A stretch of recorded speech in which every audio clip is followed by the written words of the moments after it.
Donc suite de ce TP d'administration, d'introduction à l'administration MySQL, alors nous allons voir maintenant comment installer un serveur MySQL en version portable. C'est-à-dire que on n'a pas besoin d'avoir les droits administrateurs, on a juste besoin d'avoir le droit de copier des fichiers et d'exécuter les programmes copiés sur un disque.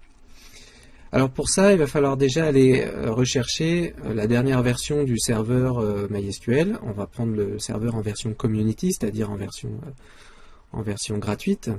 Et donc on va aller sur le site de MySQL. On va donc taper MySQL sur notre moteur de recherche favori. Et là, donc, on a le site en français, mais on a aussi le site international avec la partie download, et notamment, on a un lien ici sur MySQL Community Downloads, et c'est cette version-là qu'on va choisir. Nous arrivons sur le site des téléchargements de MySQL, donc on met OK pour les cookies, et on arrive directement sur le site, sur la version community, c'est-à-dire la version gratuite. Et ça va donc être cette version-là qu'on va choisir. On prend le community server, non pas le cluster. Le cluster étant une base de données MySQL, mais avec des contraintes un petit peu particulières. C'est pas le serveur de base.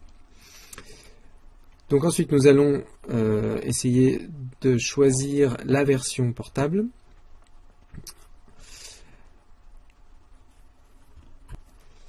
Alors, on vérifie donc pour cette vidéo, moi je suis sous Windows, donc je garde Windows. Là, je choisis ma version de Windows. Alors moi, c'est un Windows 32 bits, donc je choisis cette option-là.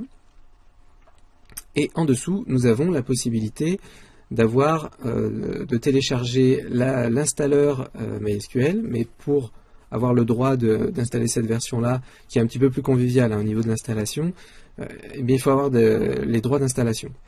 Donc c'est pas la version portable. Du coup, on va choisir la version portable. Alors il y a deux versions, donc la version compressée au format zip ici. Il y a la première version ici, et puis vous avez une version zip archive avec des fichiers supplémentaires. On ne va pas prendre cette version-là, on va se limiter à la version basique zip archive, qui fait 306 mégas et quelques. Donc on la télécharge, c'est la version 5.7.19. Voilà, on démarre le téléchargement.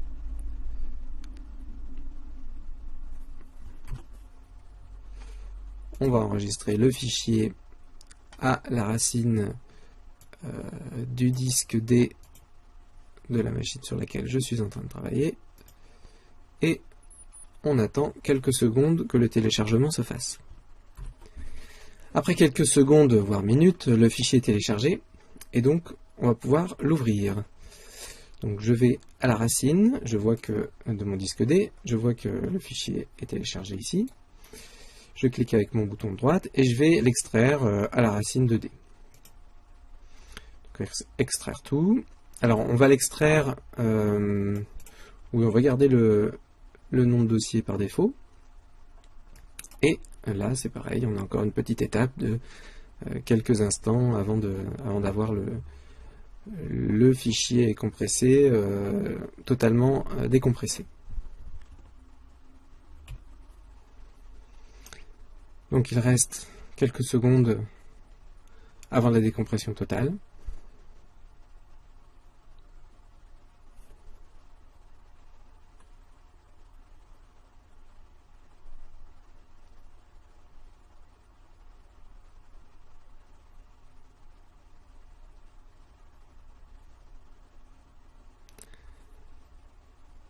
Le fichier est maintenant pratiquement décompressé et nous allons pouvoir utiliser notre serveur et configurer notre serveur.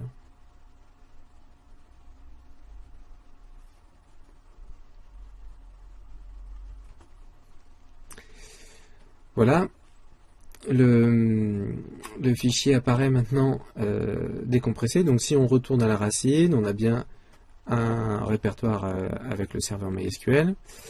On va à l'intérieur, on a un autre répertoire, et à l'intérieur, ici, on a tous les répertoires et les fichiers du serveur MySQL. Alors, une petite manipulation à faire. Dans le répertoire qui contient les fichiers, les répertoires du serveur, nous allons changer le nom, et nous allons l'appeler simplement MySQL. On enlève donc toutes les informations de version. Et ce répertoire-là, nous allons le mettre lui-même directement à la racine. Donc on va le couper, se remet à la racine, et on va faire un coller pour qu'apparaisse maintenant le répertoire MySQL avec à l'intérieur directement les dossiers et les fichiers du serveur. On peut donc supprimer l'ancien répertoire qui contient les informations de version. Voilà, on a copié, on a maintenant tous les fichiers, et on va pouvoir suivre pas à pas les étapes de configuration et d'installation pour faire tourner notre serveur.